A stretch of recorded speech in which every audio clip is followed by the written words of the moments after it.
TVN ਦੇਖਣ ਵਾਲੇ ਸਮੁੱਚੇ ਦਰਸ਼ਕਾਂ ਨੂੰ ਦਵਿੰਦਰ ਸਿੰਘ ਬੈਨੀਪਾਲ ਵੱਲੋਂ ਪਿਆਰ ਅਤੇ ਸਤਿਕਾਰ ਸਹਿਤ ਸਤਿ ਸ਼੍ਰੀ ਅਕਾਲ। ਦਾ ਬੈਨੀਪਾਲ ਸ਼ੋਅ ਵਿੱਚ ਤੁਹਾਡਾ ਸਭਨਾਂ ਦਾ ਨਿੱਘਾ ਸਵਾਗਤ। ਅਕਾਲੀ ਦਲ ਨੇ ਆਪਣੇ ਨਵੇਂ ਪ੍ਰਧਾਨ ਸੰਬੰਧੀ ਕੀਤਾ ਫੈਸਲਾ ਅਤੇ ਕੁਝ ਆਗੂਆਂ ਖਿਲਾਫ ਕਾਰਵਾਈ ਦੀ ਤਿਆਰੀ। ਅਕਾਲੀ ਦਲ ਵਿੱਚ ਤਰੀੜਾਂ ਆਈਆਂ ਸਾਫ਼ ਸਾਹਮਣੇ। ਮਨਪ੍ਰੀਤ ਇਆਲੀ ਨੇ ਕੀਤਾ ਚੈਲੰਜ। ਪੰਜਾਬ ਕੈਬਨਿਟ ਨੇ ਮਾਈਨਿੰਗ ਨੀਤੀ ਵਿੱਚ ਸੋਧ ਨੂੰ ਦਿੱਤੀ ਪ੍ਰਵਾਨਗੀ। ਹੁਣ ਇੱਕ ਹੋਰ ਆਪ ਵਿਧਾਇਕ ਵਿਵਾਦਾਂ ਵਿੱਚ ਘਿਰਿਆ। ਪਟਿਆਲਾ ਅਤੇ ਜਲੰਧਰ ਤੋਂ ਬਾਅਦ ਦੇਤਵਾਲ ਦੀ ਬੈਂਕ ਵਿੱਚ ਪਿਆ ਡਾਕਾ ਅਤੇ ਜਲੰਧਰ ਦੀ ਬੈਂਕ ਵਿੱਚ ਲੁੱਟ ਦੀ ਵਾਰਦਾਤ ਕਰਨ ਵਾਲੇ ਦੋਸ਼ੀ ਗ੍ਰਿਫਤਾਰ। ਦੋਸਤੋ, ਇਹ ਕੁਝ ਜਾਣਕਾਰੀਆਂ ਆਪਣੇ ਪ੍ਰੋਗਰਾਮ ਦੌਰਾਨ ਸ਼ਾਮਲ ਰਹਿਣਗੀਆਂ। ਇਹਦੇ ਤੋਂ ਪਹਿਲਾਂ ਕਿ ਇਹਨਾਂ ਦੇ ਉੱਤੇ ਵਿਸਥਾਰ ਦੇ ਨਾਲ ਗੱਲਬਾਤ ਕੀਤੀ ਜਾਵੇ, ਤੁਹਾਨੂੰ ਸਭਨਾਂ ਨੂੰ ਬੇਨਤੀ ਹੈ ਕਿ ਪਹਿਲਾਂ ਪ੍ਰੋਗਰਾਮ ਦੇਖ ਲੈਣਾ, ਸੁਣ ਲੈਣਾ। ਜੇਕਰ ਚੰਗਾ ਲੱਗਿਆ ਫਿਰ ਲਾਈਕ ਅਤੇ ਸ਼ੇਅਰ ਜ਼ਰੂਰ ਕਰ ਦੇਣਾ। ਤੁਹਾਡੇ ਦਿਲੋਂ ਧੰਨਵਾਦੀ ਹੋਵਾਂਗੇ। ਆਓ ਹੁਣ ਇਹਨਾਂ ਸਾਰੀਆਂ ਜਾਣਕਾਰੀਆਂ ਦੇ ਉੱਤੇ ਵਿਸਥਾਰ ਦੇ ਨਾਲ ਗੱਲਬਾਤ ਕਰੀਏ। ਸਭ ਤੋਂ ਪਹਿਲਾਂ ਪੰਜਾਬ ਦੀ ਖੇਤਰੀ ਪਾਰਟੀ ਹੈ, ਪੰਜਾਬ ਦੇ ਵਿੱਚ ਲੰਬਾ ਸਮਾਂ ਸੱਤਾਧਾਰੀ ਧਿਰ ਵਜੋਂ ਵੀ ਵਿਚਰਦੀ ਰਹੀ ਸ਼੍ਰੋਮਣੀ ਅਕਾਲੀ ਦਲ, ਤੇ ਇਸ ਵਕਤ ਹਾਸ਼ੀਏ ਤੇ ਹੈ। ਦਰਅਸਲ ਆਪਣੀ ਹੋਂਦ ਬਚਾਉਣ ਦੇ ਵਾਸਤੇ ਜੱਦੋ-ਜਹਿਦ ਕਰ ਰਿਹਾ ਸ਼੍ਰੋਮਣੀ ਅਕਾਲੀ ਦਲ। ਹੁਣ ਪ੍ਰਧਾਨ ਕੌਣ ਹੋਵੇ, ਇਸ ਮਸਲੇ ਨੂੰ ਲੈ ਕੇ ਸੱਚਮੁੱਚ ਪਾਰਟੀ ਦੇ ਅੰਦਰ ਵੀ ਅਤੇ ਪਾਰਟੀ ਦੇ ਬਾਹਰ ਵੀ ਇਸ ਵਕਤ ਵਿਚਾਰ ਚਰਚਾ ਹੈ। ਸੁਖਬੀਰ ਬਾਦਲ ਦੀ ਪ੍ਰਧਾਨਗੀ ਨੂੰ ਚੁਣੌਤੀ ਹੈ, ਪਰ ਉਹ ਮੰਨਣ ਭਾਵੇਂ ਨਾ ਮੰਨਣ। ਪਰ ਹੁਣ ਉਸ ਚੁਣੌਤੀ ਨੂੰ ਦਰਕਿਨਾਰ ਕਰਨ ਦੇ ਵਾਸਤੇ ਇੱਕ ਗੋਂਦ ਗੁੰਦੀ ਗਈ। ਖਬਰ ਮਿਲੀ ਹੈ ਕਿ ਚੁਣੌਤੀ ਨੂੰ ਪ੍ਰਵਾਨ ਕੀਤਾ ਉਹਨਾਂ ਨੇ ਕਿ ਭਾਈ ਮੈਂ ਤੁਹਾਡੇ ਸਾਹਮਣੇ ਪ੍ਰਵਾਨ ਕਰਦਾ, ਦੇਖ ਲਿਆ ਕਿ ਮੇਰੇ ਹੱਕ 'ਚ ਭੁਗਤਦੇ ਆ ਲੋਕ ਜਾਂ ਵਿਰੋਧ 'ਚ ਭੁਗਤਦੇ ਆ। ਖਬਰ ਮਿਲੀ ਹੈ ਕਿ ਚੁਣੌਤੀ ਦੇਣ ਵਾਲੇ ਆਗੂਆਂ ਨੂੰ ਪਾਰਟੀ ਦੇ ਜਿਹੜੇ ਐਕਟਿੰਗ ਜ਼ਿਲ੍ਹਾ ਪ੍ਰਧਾਨ ਨੇ ਉਹਨਾਂ ਨੇ ਚੁਣੌਤੀ ਦਿੱਤੀ। ਕੱਲ ਅਕਾਲੀ ਦਲ ਦੇ ਦਫ਼ਤਰ ਦੇ ਵਿੱਚ ਲਗਭਗ 20 ਜ਼ਿਲ੍ਹਿਆਂ ਦੇ ਕਾਰਜਕਾਰੀ ਜ਼ਿਲ੍ਹਾ ਪ੍ਰਧਾਨਾਂ ਨੇ ਸੁਖਬੀਰ ਬਾਦਲ ਦੀ ਲੀਡਰਸ਼ਿਪ ਤੇ ਫਿਰ ਭਰੋਸਾ ਪ੍ਰਗਟਾ ਦਿੱਤਾ ਹੈ ਤੇ ਵਿਰੋਧੀਆਂ ਨੂੰ ਪ੍ਰਧਾਨ ਖਿਲਾਫ ਪ੍ਰਚਾਰ ਕਰਨ ਤੋਂ ਖਬਰਦਾਰ ਵੀ ਕੀਤਾ ਹੈ। ਅਕਾਲੀ ਆਗੂ ਨੇ ਵਿਰਸਾ ਸਿੰਘ ਵਲਟੋਹਾ, ਉਹਨਾਂ ਨੇ ਇਸ ਮੀਟਿੰਗ ਤੋਂ ਤੁਰੰਤ ਬਾਅਦ ਪੱਤਰਕਾਰਾਂ ਦੇ ਨਾਲ ਗੱਲਬਾਤ ਕੀਤੀ ਤੇ ਸਾਫ਼ ਕਰ ਦਿੱਤਾ ਕਿ ਅਕਾਲੀ ਦਲ ਦੇ ਪ੍ਰਧਾਨ ਪਹਿਲਾਂ ਵੀ ਸੁਖਬੀਰ ਬਾਦਲ ਸਨ, ਹੁਣ ਵੀ ਸੁਖਬੀਰ ਬਾਦਲ ਨੇ, ਅਤੇ ਇਹ ਵੀ ਕਹਿ ਦਿੱਤਾ ਕਿ ਅੱਗੇ ਨੂੰ ਵੀ ਸੁਖਬੀਰ ਬਾਦਲ ਹੀ ਰਹਿਣਗੇ। ਬਾਦਲ ਐਂਡ ਬਾਦਲ। ਤੇ ਨਾਲ ਉਹਨਾਂ ਨੇ ਭਾਵੇਂ ਮਨਪ੍ਰੀਤ ਇਆਲੀ ਦਾ ਨਾਮ ਤਾਂ ਨਹੀਂ ਲਿਆ, ਪਰ ਇੰਨਾ ਜ਼ਰੂਰ ਕਿਹਾ, ਕਹਿੰਦੇ ਇੱਕ ਨਵਾਂ ਸੱਜਣ ਹੈ ਜਿਹਦੀ ਜ਼ਮੀਰ ਜਾਗੀ ਹੈ। ਰਾਸ਼ਟਰਪਤੀ ਦੇ ਅਹੁਦੇ ਲਈ ਵੋਟ ਪਾਉਣ ਵਾਸਤੇ ਇਜਾਜ਼ਤ ਨਹੀਂ ਦੇ ਰਹੀ ਸੀ ਉਹਦੀ ਜ਼ਮੀਰ, ਕਹਿੰਦੇ ਉਹਨੂੰ। ਉਹ ਪਿਛਲੇ ਕੁਝ ਦਿਨਾਂ ਤੋਂ ਇੱਥੋਂ ਤੱਕ ਆਖ ਦਿੱਤਾ ਕਿ ਦਿੱਲੀ ਦੇ ਭਾਜਪਾ ਆਗੂ ਜਿਹੜੇ ਪਹਿਲਾਂ ਅਕਾਲੀ ਹੋਇਆ ਕਰਦੇ ਸੀ, ਸੁਖਬੀਰ ਬਾਦਲ ਹੋਰਾਂ ਦੀ ਦਰਅਸਲ ਉਹ ਵੀ ਸੱਜੀ ਖੱਬੀ ਕਿਸੇ ਵਕਤ ਵਾਹ ਹੋਇਆ ਕਰਦੇ ਸੀ, ਮਨਜਿੰਦਰ ਸਿਰਸਾ, ਕਹਿੰਦੇ ਮਨਪ੍ਰੀਤ ਇਆਲੀ ਸਿਰਸੇ ਦੇ ਨਾਲ ਮੀਟਿੰਗਾਂ ਕਰ ਰਿਹਾ ਹੈ। ਉਹਨਾਂ ਨੇ ਇੱਥੋਂ ਤੱਕ ਆਖਿਆ ਕਿ ਪਾਰਟੀ 'ਚੋਂ ਉਤਰਾਅ ਚੜਾਅ ਆਉਂਦੇ ਰਹਿੰਦੇ ਹੈ, ਪਾਰਟੀ ਪਲੇਟਫਾਰਮ ਦੇ ਵਿੱਚ ਜੋ ਕੁਝ ਮਰਜ਼ੀ ਕਹੋ, ਪਰ ਜਨਤਕ ਤੌਰ ਤੇ ਅਨੁਸ਼ਾਸਨ ਭੰਗ ਕਰਦੀ ਕਹਿੰਦੇ ਕਿਸੇ ਨੂੰ ਵੀ ਕਿਸੇ ਕੀਮਤ ਤੇ ਕੋਈ ਆਗਿਆ ਨਹੀਂ ਦਿੱਤੀ ਜਾਊਗੀ। ਉਹਨਾਂ ਕਿਹਾ ਕਿ ਉਹ ਖੁਦ ਝੁੰਦਾ ਕਮੇਟੀ ਦੇ ਮੈਂਬਰ ਸੀ। ਰਿਪੋਰਟ ਦੇ ਵਿੱਚ ਕਿਤੇ ਵੀ ਸੁਖਬੀਰ ਬਾਦਲ ਨੂੰ ਬਦਲਣ ਦੇ ਬਾਬਤ ਇੱਕ ਸ਼ਬਦ ਵੀ ਨਹੀਂ ਲਿਖਿਆ ਹੋਇਆ। ਉਹ ਕਹਿੰਦੇ, ਉਹਨਾਂ ਨੇ ਦੱਸਿਆ ਕਿ 39 ਕਾਰਜਕਾਰੀ ਦਿਹਾਤੀ ਤੇ ਸ਼ਹਿਰੀ ਅਕਾਲੀ ਜ਼ਿਲ੍ਹਾ ਪ੍ਰਧਾਨਾਂ ਨੇ ਸਰਬਸੰਮਤੀ ਦੇ ਨਾਲ ਸੁਖਬੀਰ ਬਾਦਲ ਦੀ ਅਗਵਾਈ ਹੇਠ ਇਸ ਮੀਟਿੰਗ ਵਿੱਚ ਭਰੋਸਾ ਕੀਤਾ ਹੈ।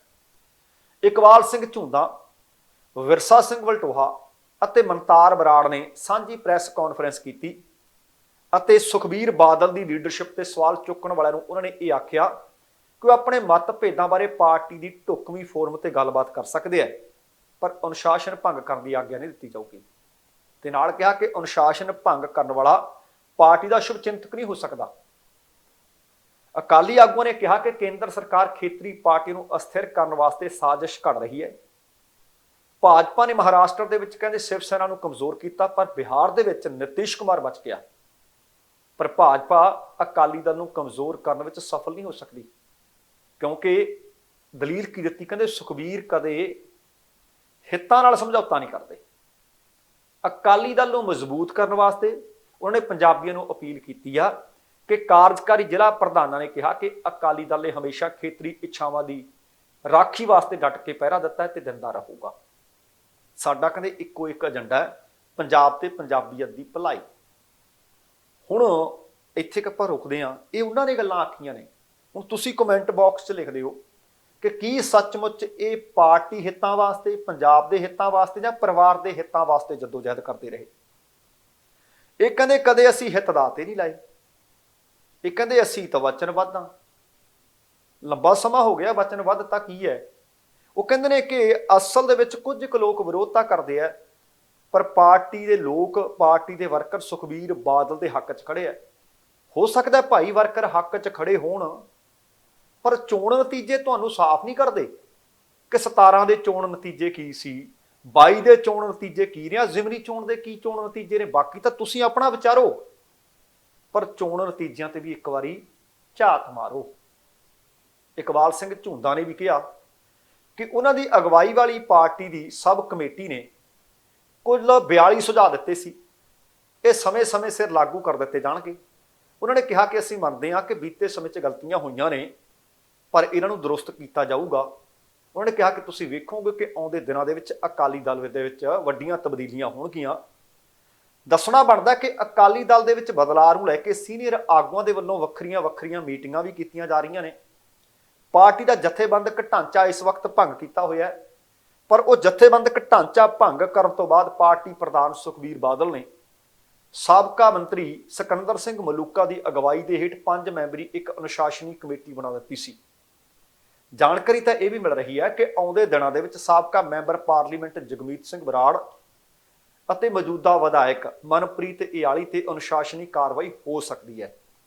ਹੁਣ ਜਦੋਂ ਇਧਰੋਂ ਵਿਰਸਾ ਸਿੰਘ ਵਲਟੋਹਾ ਹੋਰਾਂ ਨੇ ਦੋਸ਼ ਲਾ ਦਿੱਤੇ ਹੈ ਕਿ ਇਆਲੀ ਦੀ ਜ਼ਮੀਰ ਤਾਂ ਜਾਗੀ, ਦੇਖੋ ਹੁਣ ਤੁਸੀਂ ਕੰਟਰਾਡਿਕਟ ਹੋਊਗੀ ਗੱਲ ਕਿ ਇਆਲੀ ਦੀ ਜ਼ਮੀਰ ਤਾਂ ਜਾਗੀ, ਉਹ ਤਾਂ ਭਾਜਪਾ ਆਗੂਆਂ ਦੇ ਹੱਕ 'ਚ ਹੈ, ਉਹ ਤਾਂ ਭਾਜਪਾ ਆਗੂਆਂ ਦੇ ਨਾਲ ਮੀਟਿੰਗਾਂ ਕਰਦਾ ਹੈ।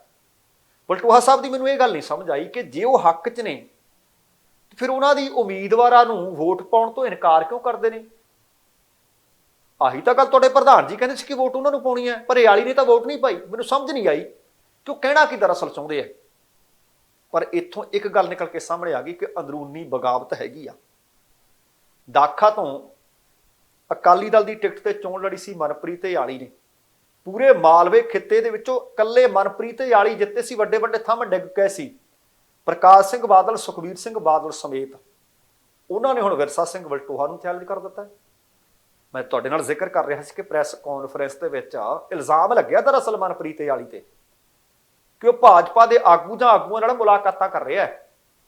ਮਨਪ੍ਰੀਤ ਇਆਲੀ ਨੇ ਇਸੇ ਗੱਲ ਦਾ ਜਵਾਬ ਦਿੱਤਾ। ਉਹ ਕਹਿੰਦੇ ਮੇਰੇ ਖਿਲਾਫ ਕੋਈ ਸਬੂਤ ਆ ਤਾਂ ਦੇ ਦਿਓ, ਮੈਂ ਸਿਆਸਤ ਛੱਡ ਦੂੰ।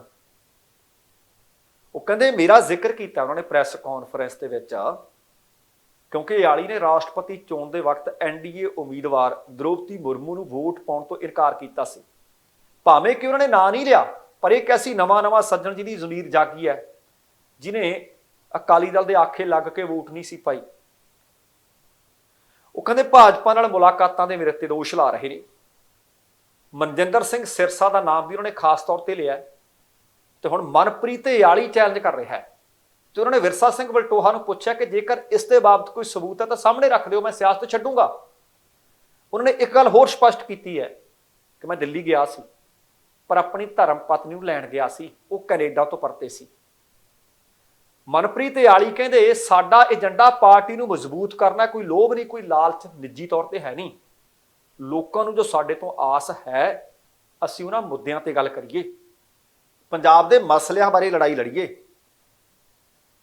ਮਨਜਿੰਦਰ ਸਿੰਘ ਸਿਰਸਾ ਅਕਾਲੀ ਦਲ ਨੂੰ ਛੱਡ ਕੇ ਗਏ ਸੀ। ਉਹ ਕਹਿੰਦੇ ਜਦੋਂ ਦਾ ਉਹ ਛੱਡ ਕੇ ਗਏ ਮੈਂ ਤਾਂ ਕਦੇ ਉਹਨਾਂ ਨੂੰ ਮਿਲਿਆ ਹੀ ਨਹੀਂ। ਤੇ ਦੂਸਰੇ ਪਾਸੇ ਇਹੀ ਸੰਦੇਸ਼, ਇਹੀ ਗੱਲ ਮਨਜਿੰਦਰ ਸਿੰਘ ਸਿਰਸਾ ਹੋਰਾਂ ਨੇ ਇੱਕ ਵੀਡੀਓ ਜਾਰੀ ਕਰਕੇ ਸਾਂਝੀ ਕੀਤੀ ਹੈ। ਉਹਨਾਂ ਨੇ ਵੀ ਆਹੀ ਗੱਲ ਜੋ ਮਨਪ੍ਰੀਤ ਇਆਲੀ ਆਖ ਰਹੇ ਨੇ। ਉਹ ਕਹਿੰਦੇ ਮੈਂ ਜਦੋਂ ਦਾ ਅਕਾਲੀ ਦਲ ਛੱਡਿਆ, ਮਨਪ੍ਰੀਤ ਇਆਲੀ ਨੂੰ ਮਿਲਣਾ ਤਾਂ ਦੂਰ, ਮੈਂ ਤਾਂ ਉਹਦੇ ਨਾਲ ਕਦੇ ਫੋਨ ਤੇ ਵੀ ਨਹੀਂ ਗੱਲਬਾਤ ਕੀਤੀ। ਪਰ ਇੱਕ ਗੱਲ ਸਾਫ਼ ਹੈ ਕਿ ਜਿਹੜੀਆਂ ਗੱਲਾਂ ਜਗਮੀਤ ਸਿੰਘ ਬਰਾੜ ਹੋਰਾਂ ਨੇ ਚਿੱਠੀ ਲਿਖ ਕੇ ਚਿੱਠੀ 'ਚ ਜ਼ਿਕਰ ਕੀਤਾ ਸੀ ਕਿ ਆਹ ਗੱਲਾਂ ਮੰਨ ਲਓ ਅਕਾਲੀ ਦਲ ਮਜ਼ਬੂਤ ਹੋ ਜੂ। ਜੇ ਤਾਂ ਸੱਚਮੁੱਚ ਅਕਾਲੀ ਦਲ ਦੀ ਮਜ਼ਬੂਤੀ ਚਾਹੁੰਦੇ ਨੇ ਤਾਂ ਭਾਵੇਂ ਵਲਟੋਹਾ ਸਾਹਿਬ, ਭਾਵੇਂ ਕੋਈ ਹੋਰ ਵਿਅਕਤੀ ਦੱਸੇ ਕਿ ਉਹਦੇ 'ਚ ਗੱਲ ਕਿਹੜੀ ਮਾੜੀ ਹੈ। ਜਿੰਨੀਆਂ ਗੱਲਾਂ ਜਗਮੀਤ ਬਰਾੜ ਨੇ ਆਖੀਆਂ ਨੇ, ਪਰ ਹਾਂ ਸੱਚ ਅੱਕ ਵਰਗਾ ਕੌੜਾ ਜ਼ਰੂਰ ਹੁੰਦਾ ਹੈ। ਪਰ ਵੇਖਦੇ ਹਾਂ ਕਿ ਪਟਾਕਾ ਪਊਗਾ, ਪੈਂਦਾ ਕਦੋਂ ਹੈ ਇਹਦਾ ਇੰਤਜ਼ਾਰ ਕਰਾਂਗੇ। ਤੇ ਦੂਸਰੇ ਪਾਸੇ ਆਮ ਆਦਮੀ ਪਾਰਟੀ ਦਾ ਇੱਕ ਵਿਧਾਇਕ ਬਾਬਾ ਬਕਾਲਾ ਤੋਂ ਹੈ, ਉਹ ਇਸ ਵਕਤ ਵਿਵਾਦਾਂ 'ਚ ਘਿਰ ਗਿਆ। ਜਾਣਕਾਰੀ ਮਿਲੀ ਹੈ ਕਿ ਵਿਧਾਇਕ ਦੇ ਵੱਲੋਂ ਪੰਜਾਬ ਟਰਾਂਸਪੋਰਟ ਵਿਭਾਗ ਤੋਂ ਰਜਿਸਟ੍ਰੇਸ਼ਨ ਕਰਵਾਈ ਨਹੀਂ ਗਈ। ਫਾਰਚੂਨਰ ਗੱਡੀ ਨਵੀਂ ਲਿਆਂਦੀ ਹੈ, ਨੰਬਰ ਪਲੇਟਾਂ ਉਹਦੇ ਤੇ ਲਾ ਵੀ ਲਈਆਂ ਗਈਆਂ, ਨਿਯਮਾਂ ਨੂੰ ਛਿੱਕੇ ਵੀ ਢੰਗ ਦਿੱਤਾ ਗਿਆ, ਤੇ ਇਹੀ ਗੱਲ ਚਰਚਾ ਦਾ ਵਿਸ਼ਾ ਬਣੀ ਹੋਈ ਹੈ ਕਿ ਭਾਈ ਤੁਸੀਂ ਆਮ ਹੋ ਜਾਂ ਖਾਸ ਹੋ। ਜਾਣਕਾਰੀ ਮਿਲੀ ਹੈ ਕਿ ਵਿਧਾਇਕ ਦਲਬੀਰ ਟੌਂਗ ਨੇ ਬੀਤੇ ਦਿਨੀ ਚਿੱਟੇ ਰੰਗ ਦੀ ਫਾਰਚੂਨਰ ਖਰੀਦੀ ਹੈ। ਉਹਦੇ ਉੱਤੇ ਪਲੇਟ ਜਿਹੜੀ ਲੱਗੀ ਹੈ, ਨੰਬਰ ਪਲੇਟ ਹੈ PB02EX0039 ਤੇ ਨਾਲ ਪੰਜਾਬ ਸਰਕਾਰ ਵੀ ਲਿਖਿਆ ਹੋਇਆ ਹੈ। ਹੁਣ ਇਹ ਨੰਬਰ ਕੀ ਸੱਚਮੁੱਚ ਕਿਸੇ ਨੂੰ ਜਾਰੀ ਹੋਇਆ ਜਾਂ ਨਹੀਂ, ਇਸੇ ਕਰਕੇ ਚਰਚਾ ਦਾ ਵਿਸ਼ਾ ਹੈ ਕਿ ਟਰਾਂਸਪੋਰਟ ਵਿਭਾਗ ਦਾ ਮਜ਼ਾਕ ਉਡਾਇਆ ਜਾ ਰਿਹਾ ਹੈ। ਮਿਨਿਸਟਰੀ ਐਂਡ ਰੋਡ ਟਰਾਂਸਪੋਰਟ ਅਤੇ ਹਾਈਵੇ ਭਾਰਤ ਸਰਕਾਰ ਦੀ ਵੈਬਸਾਈਟ ਤੇ ਜਦੋਂ ਇਹ ਸਰਚ ਮਾਰੀ ਗਈ ਤਾਂ ਪਤਾ ਲੱਗਿਆ ਕਿ ਜਿਹੜਾ ਨੰਬਰ ਵਿਧਾਇਕ ਸਾਹਿਬ ਆਪਣੀ ਗੱਡੀ ਤੇ ਚਿਪਕਾਈ ਫਿਰਦੇ ਆ, ਲਾਈ ਫਿਰਦੇ ਆ, ਇਹ ਤਾਂ ਨੰਬਰ ਹਾਲੇ ਤੱਕ ਕਿਸੇ ਨੂੰ ਜਾਰੀ ਨਹੀਂ ਕੀਤਾ ਗਿਆ। ਇਸ ਗੱਲ ਦੀ ਪੁਸ਼ਟੀ ਕਰਨ ਦੇ ਵਾਸਤੇ ਆਰਟੀਓ ਅੰਮ੍ਰਿਤਸਰ ਅਰਸ਼ਦੀਪ ਸਿੰਘ ਲੁਬਾਣਾ ਨਾਲ ਗੱਲਬਾਤ ਕੀਤੀ ਗਈ। ਅਰਸ਼ਦੀਪ ਸਿੰਘ ਲੁਬਾਣਾ ਕਹਿੰਦੇ ਕਿ ਹਾਲੇ ਤੱਕ ਕਿਸੇ ਨੇ ਵੀ PB02EH0039 ਨੰਬਰ ਸੰਬੰਧੀ ਮੰਗ ਜਾਂ ਬੋਲੀ ਨਹੀਂ ਲਾਈ। ਕਾਰਨ ਕੀ, ਜੇ ਲਾਈ ਨਹੀਂ ਇਹਦਾ ਮਤਲਬ ਉਹ ਕਿਸੇ ਕੋਲ ਹੈ ਵੀ ਨਹੀਂ ਨੰਬਰ, ਤੇ ਫਿਰ ਉਹ ਨੰਬਰ ਬਗੈਰ ਰਜਿਸਟਰਡ ਹੋਇਆ ਕੋਈ ਲਾਉਣਾ ਕਿ ਸੱਚਮੁੱਚ ਕਾਨੂੰਨ ਦੀ ਉਲੰਘਣਾ ਨਹੀਂ? ਕੀ ਇਹਦੇ ਤੇ ਹੁਣ ਕਾਰਵਾਈ ਹੋਏਗੀ? ਸੰਬੰਧਿਤ ਜਦੋਂ ਧਿਰ ਤੋਂ ਪੁੱਛਿਆ ਗਿਆ ਵਿਭਾਗ ਤੋਂ, ਕਹਿੰਦੇ ਹਾਂ ਇਹਦੇ ਤੇ ਕਾਰਵਾਈ ਕਰਾਂਗੇ। ਤੇ ਦੂਸਰੇ ਪਾਸੇ ਵਿਧਾਇਕ ਦੇ ਨਾਲ ਜਦੋਂ ਗੱਲਬਾਤ ਕੀਤੀ ਪੱਤਰਕਾਰਾਂ ਨੇ, ਉਹ ਕਹਿੰਦੇ ਇਹ ਕਾਰ ਉਹਨਾਂ ਦੇ ਨਾਂ ਤੇ ਹੈ, ਸਾਰੇ ਟੈਕਸ ਭਰੇ ਹੋਏ ਨੇ, ਤੁਸੀਂ ਜੋ ਕਹਿਣਾ ਚਾਹੁੰਦੇ ਹੋ, ਲਿਖਣਾ ਚਾਹੁੰਦੇ ਹੋ ਲਿਖ ਦਿਓ। ਪਰ ਇਹ ਨੰਬਰ ਪਲੇਟ ਹਾਲੇ ਤੱਕ ਮੈਂ ਦੱਸ ਦਿਆਂ ਕਿ ਆਰਟੀਓ ਦਫ਼ਤਰ ਦੇ ਵੱਲੋਂ ਜਾਰੀ ਨਹੀਂ ਕੀਤੀ ਗਈ। ਜਵਾਬ ਤਾਂ ਉਹਨਾਂ ਨੇ ਇਹ ਦੇਣਾ ਸੀ ਕਿ ਹਾਂ ਨੰਬਰ ਮਿਲਿਆ ਕਿ ਨਹੀਂ। ਉਹ ਕਹਿੰਦੇ ਟੈਕਸ ਭਰੇ ਹੋਏ ਨੇ। ਟੈਕਸ ਦੇ ਬਾਬਤ ਨਹੀਂ ਗੱਲਬਾਤ ਇਹ ਹੈ ਕਿ ਕੀ ਨੰਬਰ ਇਸ਼ੂ ਹੋਇਆ, ਕੀ ਨੰਬਰ ਜਾਰੀ ਹੋਇਆ। ਸੱਚਮੁੱਚ ਇੱਕ ਅੱਧਾ ਵਿਧਾਇਕ ਵਿਵਾਦ ਚੋਂ ਨਿਕਲਦਾ ਤੇ ਦੂਸਰਾ ਫਸ ਜਾਂਦਾ ਹੈ। ਵੇਖਦੇ ਹਾਂ ਕਿ ਆਪਣਾ ਖਿਆਲ ਇਹ ਕਿਵੇਂ ਛਡਾਉਂਦੇ ਆ। ਅਗਲੀ ਜਿਹੜੀ ਜਾਣਕਾਰੀ ਹੈ ਇਹ ਬੈਂਕ ਡਾਕੇ ਦੇ ਨਾਲ ਸੰਬੰਧਿਤ ਹੈ, ਪਰ ਨਾ ਪਟਿਆਲੇ ਵਾਲੇ ਨਾਲ ਨਾ ਜਲੰਧਰ ਵਾਲੇ ਨਾਲ, ਸਗੋਂ ਇੱਕ ਹੋਰ ਡਾਕਾ ਪਿਆ। ਪਹਿਲਾਂ ਪਟਿਆਲੇ ਵਾਲੇ ਦੀ ਖਬਰ ਮਿਲੀ, ਫਿਰ ਜਲੰਧਰ ਵਾਲੇ ਦੀ ਖਬਰ ਮਿਲੀ, ਪਰ ਹੁਣ ਲੁਟੇਰਿਆਂ ਨੇ ਇੱਕ ਹੋਰ ਬੈਂਕ ਨੂੰ ਨਿਸ਼ਾਨਾ ਬਣਾਇਆ। ਇਹ ਹੈ ਪਿੰਡ ਦੇਤਵਾਲ, ਬੜਾ ਮਸ਼ਹੂਰ ਪਿੰਡ ਹੈ, ਪਾਲੀ ਦੇਤਵਾਲੀ ਦਾ ਪਿੰਡ ਹੈ, ਥਾਣਾ ਮੁੱਲਾਂਪੁਰ ਦੇ ਵਿੱਚ ਪੈਂਦਾ। ਉੱਥੇ ਆ Punjab national bank. Punjab national bank ਦੀ ਬ੍ਰਾਂਚ ਦੇ ਵਿੱਚ ਵੀਰਵਾਰ ਦੇ ਸ਼ਾਮ ਦੇ ਤਕਰੀਬਨ 4 ਵਜੇ ਸੀ ਲੁਟੇਰੇ ਆਉਂਦੇ ਆ ਤੇ 7,44,000 ਰੁਪਈਆ ਉੱਥੋਂ ਲੁਟੇਰੇ ਲੈ ਕੇ ਭੱਜ ਜਾਂਦੇ ਆ। ਗਿਣਤੀ ਇਹਨਾਂ ਦੀ 5 ਦੱਸੀ ਜਾ ਰਹੀ ਹੈ। 4 ਦੱਸਿਆ ਜਾ ਰਿਹਾ ਕਿ ਨਕਾਬਪੋਸ਼ ਬੈਂਕ ਦੇ ਅੰਦਰ ਆਉਂਦੇ ਆ ਅਤੇ ਉਹਨਾਂ ਦੇ ਵਿੱਚੋਂ ਇੱਕ ਬਾਹਰ ਖੜਾ ਰਹਿੰਦਾ। ਸੂਚਨਾ ਪੁਲਿਸ ਨੂੰ ਵੀ ਦੇ ਦਿੱਤੀ ਗਈ, ਜਿਹਦਾ ਲੁਧਿਆਣਾ ਦਿਹਾਤੀ ਐਸਐਸਪੀ ਹਰਜੀਤ ਸਿੰਘ ਵੀ ਪਹੁੰਚੇ, ਐਸਪੀ ਪਰਮਾਰ ਵੀ ਪਹੁੰਚੇ, ਡੀਐਸਪੀ ਪਹੁੰਚੇ ਤੇ ਹੋਰ ਪੁਲਿਸ ਪਾਰਟੀ ਵੀ ਉੱਥੇ ਪਹੁੰਚੀ, ਪਰ ਉਦੋਂ ਤੱਕ ਚਿੜੀਆਂ ਖੇਤ ਚੁਗ ਚੁੱਕੀਆਂ ਸੀ। ਬੈਂਕ ਦੀ ਜੂਨੀਅਰ ਮੈਨੇਜਰ ਰਿਪਸੀ ਅਰੋੜਾ ਨੇ ਦੱਸਿਆ ਕਿ ਸ਼ਾਮ ਦੇ ਤਕਰੀਬਨ 4 ਵਜੇ ਸੀ। ਬੈਂਕ ਦੇ ਅੰਦਰ 4 ਲੁਟੇਰੇ ਆਏ ਤੇ ਖਾਤਾ ਖੁਲਵਾਉਣ ਦੇ ਬਹਾਨੇ ਆਏ। ਉਹਨਾਂ ਨੇ ਆਪਣਾ ਮੂੰਹ ਕੱਪੜਿਆਂ ਦੇ ਨਾਲ ਢੱਕਿਆ ਹੋਇਆ ਸੀ। ਬੈਂਕ ਦੇ ਅੰਦਰ ਆ ਕੇ ਉਹਨਾਂ ਨੇ ਪਿਸਟਲ ਤੇ ਦੁਨਾਲੀ ਕੱਢੀ, ਕੈਸ਼ੀਅਰ ਤੇ ਤਾਣ ਲਈ ਤੇ ਸਾਰੇ ਮੁਲਾਜ਼ਮਾਂ ਨੂੰ ਆਖਿਆ ਕਿ ਹੱਥ ਖੜੇ ਕਰ ਦਿਓ ਤੇ ਇੱਕ ਪਾਸੇ ਖੜੇ ਹੋ ਜਾਓ। ਫਿਰ ਉਹਨਾਂ ਨੇ ਕੈਸ਼ੀਅਰ ਕਮਲ ਦੇ ਕਹਿੰਦੇ ਕੈਬਨ ਦੇ ਵਿੱਚ ਜਾ ਕੇ ਉੱਥੇ ਪਏ 7 ਲੱਖ ਤੇ ਤਕਰੀਬਨ 44-45 ਹਜ਼ਾਰ ਰੁਪਈਆ ਸੀ, ਉਹ ਬੈਗ 'ਚ ਪਾ ਲਿਆ ਤੇ ਉੱਥੋਂ ਫਰਾਰ ਹੋ ਗਏ। ਇਹ ਵੀ ਪਤਾ ਲੱਗਿਆ ਕਿ ਜਿਸ ਬ੍ਰਾਂਚ ਦੇ ਵਿੱਚ ਜਿਹੜੀ ਕਿ ਪੰਜਾਬ ਨੈਸ਼ਨਲ ਬੈਂਕ ਦੀ ਹੈ ਲੁੱਟਮਾਰ ਹੋਈ ਹੈ, ਉੱਥੇ ਸੁਰੱਖਿਆ ਅਧਿਕਾਰੀ ਕੋਈ ਤਾਇਨਾਤ ਨਹੀਂ। ਤੁਹਾਨੂੰ ਬੀਤੇ ਦਿਨ ਵੀ ਦੱਸਿਆ ਸੀ ਕਿ ਜਿਹੜੀ ਜਲੰਧਰ ਦੇ ਵਿੱਚ ਲੁੱਟਮਾਰ ਹੋਈ ਸੀ ਯੂਕੋ ਬੈਂਕ ਦੇ ਵਿੱਚ, ਸੁਰੱਖਿਆ ਅਧਿਕਾਰੀ ਉੱਥੇ ਵੀ ਕੋਈ ਤਾਇਨਾਤ ਨਹੀਂ ਸੀ। ਕਾਰਨ ਕੀ? ਇਹਦੇ ਕਾਰਨ ਲੁਟੇਰਿਆਂ ਨੂੰ ਬੈਂਕ ਦੇ ਅੰਦਰ ਦਾਖਲ ਹੋਣਾ, ਲੁੱਟ ਖੋਹ ਕਰਨੀ, ਵਾਰਦਾਤ ਨੂੰ ਅੰਜਾਮ ਦੇ ਕੇ ਫਰਾਰ ਹੋਣਾ ਕੋਈ ਮੁਸ਼ਕਲ ਪੇਸ਼ ਹੀ ਨਹੀਂ ਆਈ। ਜਾਣਕਾਰੀ ਦੇ ਅਨੁਸਾਰ ਇਹ ਵੀ ਦੱਸਿਆ ਜਾ ਰਿਹਾ ਹੈ ਕਿ ਵਾਰਦਾਤ ਨੂੰ ਅੰਜਾਮ ਜਿਵੇਂ ਦਿੱਤਾ ਗਿਆ, ਉਹ ਸਾਰਾ ਕੁਝ ਦੇਖ ਕੇ ਲੱਗਦਾ ਕਿ ਲੁਟੇਰਿਆਂ ਨੂੰ ਪੂਰੇ ਇਲਾਕੇ ਦਾ ਵੀ ਪਤਾ ਸੀ, ਇਲਾਕੇ ਦੀ ਵੀ ਰੇਕੀ ਕੀਤੀ ਹੋਈ ਸੀ ਅਤੇ ਬੈਂਕ ਦੀ ਵੀ ਉਹਨਾਂ ਨੇ ਰੇਕੀ ਕੀਤੀ ਹੋਈ ਸੀ। ਚਿਹਰੇ ਆਪਣੇ ਉਹਨਾਂ ਨੇ ਢਕੇ ਹੋਏ ਸੀ ਤਾਂ ਕਿ ਬੈਂਕ 'ਚ ਲੱਗੇ ਸੀਸੀਟੀਵੀ ਕੈਮਰੇ ਵਿੱਚ ਉਹਨਾਂ ਦੀ ਸ਼ਕਲ ਕੈਦ ਨਾ ਹੋ ਸਕੇ। ਬੈਂਕ ਦੇ ਅੰਦਰ ਦਾਖਲ ਹੋਣ ਸਾਰ ਉਹ ਆਪਣੇ ਹਥਿਆਰ ਲਹਿਰਾਉਣ ਲੱਗੇ। ਉਹਨਾਂ ਨੂੰ ਇਹ ਵੀ ਪਤਾ ਸੀ ਕਿ ਕੈਸ਼ੀਅਰ ਕਿੱਧਰ ਹੈ, ਕਾਊਂਟਰ ਕਿੱਧਰ ਨੇ। ਕੈਸ਼ੀਅਰ ਨੂੰ ਇੱਕ ਪਾਸੇ ਕੀਤਾ, ਆਸਾਨੀ ਨਾਲ ਉੱਥੇ ਪਈ ਰਕਮ ਆਪਣੇ ਬੈਗ 'ਚ ਪਾਈ ਤੇ ਰਫੂ ਚੱਕਰ ਹੋ ਗਏ। ਬੈਂਕ ਦਾ ਖਜ਼ਾਨਾ, ਤਿਜੋਰੀ ਹੈ ਜਿਹੜੀ, ਉਹਨੂੰ ਹੱਥ ਤੱਕ ਨਹੀਂ ਲਾਇਆ। ਤੇ ਸਾਰਾ ਘਟਨਾਕ੍ਰਮ 5-7 ਮਿੰਟ 'ਚ ਵਾਪਰ ਗਿਆ ਤੇ ਵਾਰਦਾਤ ਨੂੰ ਅੰਜਾਮ ਦੇ ਕੇ ਉੱਥੋਂ ਉਹ ਰਫੂ ਚੱਕਰ ਹੋ ਗਏ। ਜਿਸ ਤਰ੍ਹਾਂ ਮੈਂ ਤੁਹਾਨੂੰ ਦੱਸ ਰਿਹਾ ਕਿ ਤਕਰੀਬਨ ਸ਼ਾਮ ਦੇ 4 ਵਜੇ ਸੀ। ਉਹਨਾਂ ਨੂੰ ਪਤਾ ਸੀ ਕਿ ਇਸ ਵਕਤ ਬੈਂਕ ਵਿੱਚ ਲੋਕ ਭਾਵ ਗਾਹਕ ਵੀ ਘੱਟ ਵੱਧ ਹੀ ਆਉਂਦੇ ਆ। ਲੁਟੇਰਿਆਂ ਦੇ ਫਰਾਰ ਹੋਣ ਤੋਂ ਬਾਅਦ ਬੈਂਕ ਕਰਮਚਾਰੀ ਨੇ ਸਾਇਰਨ ਵਜਾਇਆ ਤੇ ਪੁਲਿਸ ਨੂੰ ਸੂਚਨਾ ਦਿੱਤੀ ਤੇ ਪੁਲਿਸ ਫਿਰ ਉੱਥੇ ਪਹੁੰਚੀ। ਤੇ ਦੂਸਰੇ ਪਾਸੇ ਜਲੰਧਰ ਦੇ ਵਿੱਚ ਲੁੱਟਮਾਰ ਹੋਈ ਸੀ, ਤੁਹਾਨੂੰ ਯਾਦ ਹੋਣਾ ਹੈ, ਸੋਡਲ ਰੋਡ ਦੇ ਉੱਤੇ ਯੂਕੋ ਬੈਂਕ। ਜਿਹੜੇ ਲੁੱਟਣ ਵਾਲੇ ਲੁਟੇਰੇ ਸੀ, ਖਬਰ ਮਿਲ ਰਹੀ ਹੈ ਕਿ ਉਹਨਾਂ ਦੇ ਵਿੱਚੋਂ 3 ਨੂੰ ਪੁਲਿਸ ਨੇ ਗ੍ਰਿਫਤਾਰ ਕਰ ਲਿਆ, ਜਦਕਿ ਚੌਥਾ ਜਿਹੜਾ ਲੁੱਟ ਦਾ ਮੁੱਖ ਦੋਸ਼ੀ ਦੱਸਿਆ ਜਾ ਰਿਹਾ ਗੋਪੀ ਬਸਤੀ ਸ਼ੇਖ ਪੁਲਿਸ ਦੀ ਗ੍ਰਿਫਤ ਤੋਂ ਹਾਲੇ ਤੱਕ ਬਾਹਰ ਦੱਸਿਆ ਜਾ ਰਿਹਾ ਹੈ। ਪੁਲਿਸ ਨੇ ਇਹਨਾਂ ਦੇ ਕੋਲੋਂ 7.5 ਲੱਖ ਰੁਪਈਆ ਵੀ ਬਰਾਮਦ ਕਰ ਲਿਆ। ਫੜੇ ਗਏ ਵਿਅਕਤੀਆਂ ਦੀ ਪਛਾਣ ਵਿਨੇ ਤਿਵਾੜੀ ਉੱਤਮ ਨਗਰ ਬਸਤੀ ਸ਼ੇਖ ਦਾ ਰਹਿਣ ਵਾਲਾ ਹੈ, ਤਰੁਣ ਨਾਹਰ ਪੁੱਤਰ ਕ੍ਰਿਸ਼ਨ ਕੁਮਾਰ ਵਾਸੀ ਕੋਟ ਮਹੱਲਾ ਬਸਤੀ ਸ਼ੇਖ ਦਾ ਰਹਿਣ ਵਾਲਾ ਹੈ, ਅਜੇਪਾਲ ਨਿਹੰਗ ਇਹ ਵੀ ਬਸਤੀ ਸ਼ੇਖ ਉੱਤਮ ਨਗਰ ਦਾ ਹੈ, ਅਤੇ ਫਰਾਰ ਮੁਲਜ਼ਮ ਗੁਰਪ੍ਰੀਤ ਉਰਫ ਗੋਪੀ ਉਹ ਵੀ ਉੱਤਮ ਨਗਰ ਬਸਤੀ ਸ਼ੇਖ ਦਾ ਰਹਿਣ ਵਾਲਾ ਹੈ। ਇਸੇ ਦੌਰਾਨ ਪੁਲਿਸ ਅਧਿਕਾਰੀ ਨੇ ਦੱਸਿਆ ਕਿ ਅਜੇਪਾਲ ਦੇ ਘਰ ਬੈਠ ਕੇ ਸਾਜ਼ਿਸ਼ ਘੜੀ ਗਈ। ਲੁੱਟ ਦੀ ਬਾਕੀ ਰਕਮ ਫਰਾਰ ਗੋਪੀ ਕੋਲ ਦੱਸੀ ਜਾ ਰਹੀ ਹੈ। ਤੁਹਾਨੂੰ ਯਾਦ ਹੋਣਾ ਕਿ ਕੁਝ ਕੁ ਦਿਨ ਪਹਿਲਾਂ ਯੂਕੋ ਬੈਂਕ ਵਿੱਚ ਲੁਟੇਰਿਆਂ ਨੇ ਦਿਨ ਦਿਹਾੜੇ ਬੰਦੂਕ ਦੀ ਨੋਕ ਤੇ ਲੁੱਟ ਦੀ ਘਟਨਾ ਨੂੰ ਅੰਜਾਮ ਦਿੱਤਾ ਸੀ, ਮੌਕੇ ਤੋਂ ਫਰਾਰ ਵੀ ਹੋ ਗਏ ਸੀ। ਬੈਂਕ ਦੇ ਅੰਦਰ ਵੜਨ ਸਾਰ ਉਹਨਾਂ ਨੇ ਬੈਂਕ ਦੇ ਕਰਮਚਾਰੀ ਨੂੰ ਬੰਦੀ ਬਣਾ ਲਿਆ ਸੀ ਤੇ ਕੁਝ ਜਿਹੜੇ ਲੋਕ ਵੀ ਖੜੇ ਸੀ ਉਹਨਾਂ ਤੋਂ ਸੋਨਾ ਵੀ ਲਹਾ ਲਿਆ ਸੀ। ਫਿਰ ਐਕਟਿਵਾ ਤੇ 3 ਜਾਣੇ ਬੈਠ ਕੇ ਚਲੇ ਗਏ ਸੀ। ਗਲੀਆਂ ਮਹੱਲਿਆਂ ਦੇ ਵਿੱਚੋਂ ਹੁੰਦੇ ਹੁੰਦੇ ਉਹ ਐਨ ਬਿਨਾਂ ਕਿਸੇ ਦਿੱਕਤ ਤੋਂ ਉੱਥੋਂ ਨਿਕਲਣ ਵਿੱਚ ਕਾਮਯਾਬ ਹੋ ਗਏ ਸੀ। ਪਰ ਕੁਝ ਕੁ ਦਿਨ ਪਹਿਲਾਂ ਉਹਨਾਂ ਨੇ ਬਦਲੇ ਕੱਪੜੇ ਇੱਕ ਮੋਟਰ ਤੋਂ ਮਿਲ ਗਏ ਸੀ। ਪੁਲਿਸ ਨੇ ਆਖਿਆ ਸੀ ਕਿ ਅਸੀਂ ਬੜੀ ਛੇਤੀ ਉਹਨਾਂ ਨੂੰ ਗ੍ਰਿਫਤਾਰ ਕਰ ਲਵਾਂਗੇ ਤੇ 3 ਗ੍ਰਿਫਤਾਰੀਆਂ ਹੋ ਗਈਆਂ ਤੇ 1 ਹਾਲੇ ਰਹਿੰਦੀ ਹੈ। ਤੇ ਦੂਸਰੀ ਗੱਲ ਇਹ ਮੈਂ ਤੁਹਾਨੂੰ ਦੱਸ ਦਿਆਂ ਕਿ ਜਿਸ ਤਰ੍ਹਾਂ ਦੇਤਵਾਲ ਦੀ ਬੈਂਕ ਦੇ ਵਿੱਚ ਕੋਈ ਸੁਰੱਖਿਆ ਅਧਿਕਾਰੀ ਹੈ ਨਹੀਂ ਸੀ, ਇਸ ਬੈਂਕ ਦੇ ਵਿੱਚ ਵੀ ਕੋਈ ਸੁਰੱਖਿਆ ਕਰਮਚਾਰੀ ਕੋਈ ਅਧਿਕਾਰੀ ਮੌਜੂਦ ਨਹੀਂ ਸੀ। ਇੱਥੋਂ ਵੀ ਲੱਗਦਾ ਸੀ ਕਿ ਸ਼ਾਇਦ ਇਹਨਾਂ ਲੋਕਾਂ ਨੂੰ ਲੁਟੇਰਿਆਂ ਨੂੰ ਪਤਾ ਸੀ ਕਿ ਇੱਥੇ ਵੀ ਕੋਈ ਸੁਰੱਖਿਆ ਅਧਿਕਾਰੀ ਹੁੰਦਾ ਨਹੀਂ। ਅਗਲੀ ਵੱਡੀ ਖਬਰ ਹੈ ਜਿਹੜੀ ਪੰਜਾਬ ਦੀ ਕੈਬਨਿਟ ਨੇ ਪੰਜਾਬ ਦੇ ਵਿੱਚ ਮਾਈਨਿੰਗ ਦੀ ਸੋਧੀ ਹੋਈ ਨੀਤੀ ਨੂੰ ਪ੍ਰਵਾਨਗੀ ਦਿੱਤੀ ਹੈ, ਜਿਹਦੇ ਨਾਲ ਉਮੀਦ ਹੈ ਕਿ ਖਪਤਕਾਰਾਂ ਨੂੰ ਰਾਹਤ ਮਿਲ ਸਕਦੀ ਹੈ, ਨਜਾਇਜ਼ ਮਾਈਨਿੰਗ ਤੇ ਨੱਥ ਪੈ ਸਕਦੀ ਹੈ। ਖਪਤਕਾਰਾਂ ਨੂੰ ਵਾਜਬ ਦਰਾਂ ਦੇ ਉੱਤੇ ਨਿਰਮਾਣ ਸਮੱਗਰੀ ਮਿਲਣੀ ਯਕੀਨੀ ਹੋਣੀ ਚਾਹੀਦੀ ਹੈ। ਤੇ ਪੰਜਾਬ ਦੇ ਵਿੱਚ ਮੁੱਖ ਮੰਤਰੀ ਭਗਵੰਤ ਮਾਨ ਦੀ ਅਗਵਾਈ ਦੇ ਹੇਠ ਉਹਨਾਂ ਦੀ ਕੈਬਨਿਟ ਮੀਟਿੰਗ ਹੋਈ। ਉਸ ਮੀਟਿੰਗ ਦੇ ਵਿੱਚ ਰੇਤ ਤੇ ਬਜਰੀ ਦੀ ਮਾਈਨਿੰਗ ਨੀਤੀ 2021 ਚ ਜਿਹੜੀ ਸੋਧ ਸੀ ਉਹਨੂੰ ਪ੍ਰਵਾਨ ਕਰ ਲਿਆ ਗਿਆ, ਮਨਜ਼ੂਰ ਕਰ ਲਿਆ ਗਿਆ। ਤੇ ਇਸ ਮੀਟਿੰਗ ਦਾ ਮਕਸਦ ਵੀ ਇਹੋ ਹੀ ਸੀ ਕਿ ਲੋਕਾਂ ਨੂੰ ਸਸਤੇ ਭਾਅ ਦੇ ਉੱਤੇ ਇਹ ਰੇਤਾ ਤੇ ਬਜਰੀ ਮਿਲੇ। ਹੁਣ ਇਹ ਜਾਣਕਾਰੀ ਦਿੱਤੀ ਹੈ ਮੁੱਖ ਮੰਤਰੀ ਦਫ਼ਤਰ ਦੇ ਬੁਲਾਰੇ ਨੇ। ਉਹਨਾਂ ਨੇ ਜਾਣਕਾਰੀ ਦੱਸਿਆ ਕਿ ਇਸ ਪਹਿਲ ਕਦਮੀ ਦੇ ਨਾਲ ਰੇਤ ਤੇ ਬਜਰੀ ਨੀਤੀ ਤਰਕਸੰਗਤ ਬਣੇਗੀ। ਇਹਦੇ ਨਾਲ ਜਿੱਥੇ ਇੱਕ ਪਾਸੇ ਖਪਤਕਾਰਾਂ ਨੂੰ ਰਾਹਤ ਮਿਲੂ, ਉੱਥੇ ਦੂਸਰੇ ਪਾਸੇ ਉਹਨਾਂ ਦਾ ਇਹ ਵੀ ਕਹਿਣਾ ਸੀ ਕਿ ਪੰਜਾਬ ਦਾ ਮਾਲੀਆ ਵੀ ਵਧੂਗਾ।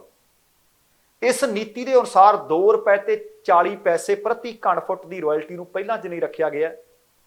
ਸੂਚਨਾ ਤਕਨੋਲੋਜੀ ਅਤੇ ਵਜ਼ਨ ਬ੍ਰਿਜ ਹੈੱਡ ਅਧੀਨ ਮਾਲੀਆ ਜੋ 10 ਪੈਸੇ ਪ੍ਰਤੀ ਘਣ ਫੁੱਟ ਹੈ ਉਹ ਵੀ ਸੂਬੇ ਦੇ ਖਜ਼ਾਨੇ 'ਚ ਹੁਣ ਜਮ੍ਹਾਂ ਹੋਇਆ ਕਰੂ, ਪਰ ਪਹਿਲਾਂ ਇਹ ਠੇਕੇਦਾਰ ਕੋਲ ਜਾਂਦਾ ਸੀ। ਵਿਭਾਗ ਵਜਨ ਬ੍ਰਿਜ ਉੱਤੇ ਠੇਕੇਦਾਰ ਵੱਲੋਂ ਉਠਾਏ ਗਏ ਬਿੱਲਾਂ ਦੀ ਅਦਾਇਗੀ ਸਮਝੌਤੇ ਦੀਆਂ ਸ਼ਰਤਾਂ ਦੇ ਮੁਤਾਬਕ ਕਰੇਗਾ। ਇਹਦੇ ਨਾਲ ਵਿਭਾਗ ਨੂੰ ਵਜਨ ਬ੍ਰਿਜ ਦੇ ਸਮੁੱਚੇ ਕਾਰਜਾਂ ਨੂੰ ਕੰਪਿਊਟਰਾਈਜ਼ਡ ਕਰਨ ਦੇ ਵਿੱਚ ਸਹੂਲਤ ਮਿਲੂ।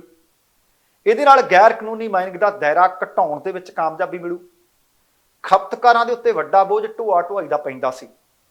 ਇਹ ਢੋਆ ਢੁਆਈ ਦਾ ਪੈਣਾ ਵਿਭਾਗ ਟਰਾਂਸਪੋਰਟਰਾਂ ਤੇ ਖਪਤਕਾਰਾਂ ਨੂੰ ਆਪਸ ਦੇ ਵਿੱਚ ਜੋੜਨ ਦੇ ਵਾਸਤੇ, ਤਾਂ ਕਿ ਉਹਨਾਂ ਨੂੰ ਸਸਤਾ ਇਹ ਮਾਲ ਮੁਹੱਈਆ ਹੋ ਸਕੇ, ਇੱਕ ਐਪ ਤਿਆਰ ਕੀਤੀ ਜਾਊ। ਅਤੇ ਢੋਆ ਢੁਆਈ ਦੀਆਂ ਜਿਹੜੀਆਂ ਦਰਾਂ ਵੀ ਨੇ ਇਹ ਨਹੀਂ ਕਿ ਮਰਜ਼ੀ ਦੀਆਂ ਲਾ ਲਈਆਂ ਜਾਣ। ਇਹ ਢੋਆ ਢੁਆਈ ਦੀਆਂ ਦਰਾਂ ਵੀ ਵਿਭਾਗ ਦੇ ਵੱਲੋਂ ਤੈਅ ਕੀਤੀਆਂ ਜਾਣਗੀਆਂ।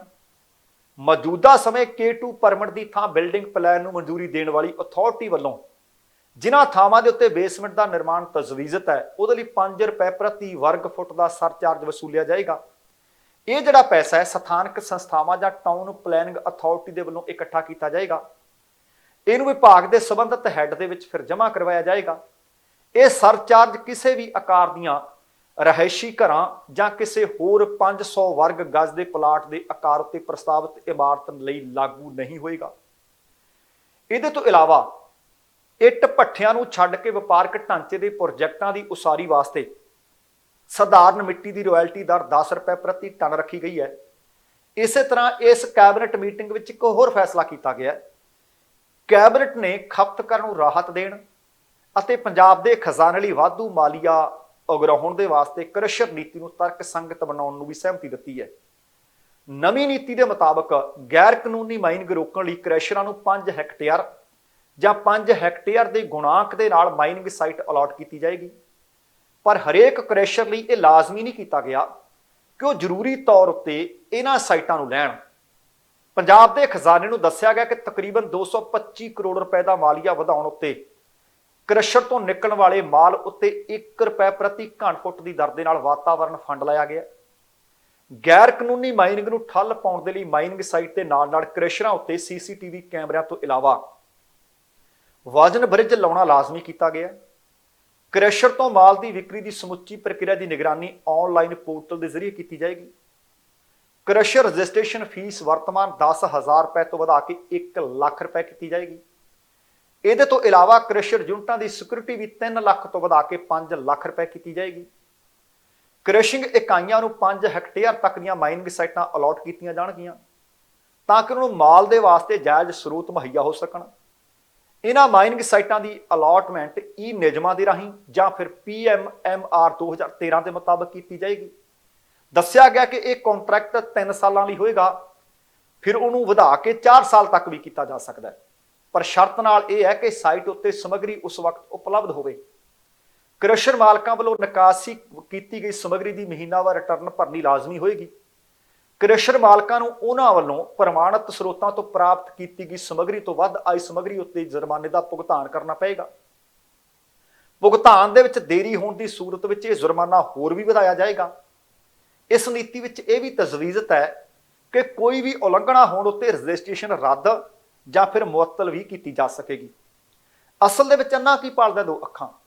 ਪੰਜਾਬ ਦੇ ਲੋਕ ਭਾਲਦੇ ਆ ਕਿ ਰੇਤਾ ਮਿਲੇ, ਬਜਰੀ ਮਿਲੇ, ਇੱਟਾਂ ਮਿਲਣ, ਮਿੱਟੀ ਮਿਲੇ, ਪਰ ਮਿਲੇ ਜਾਇਜ਼ ਰੇਟ ਦੇ ਉੱਤੇ।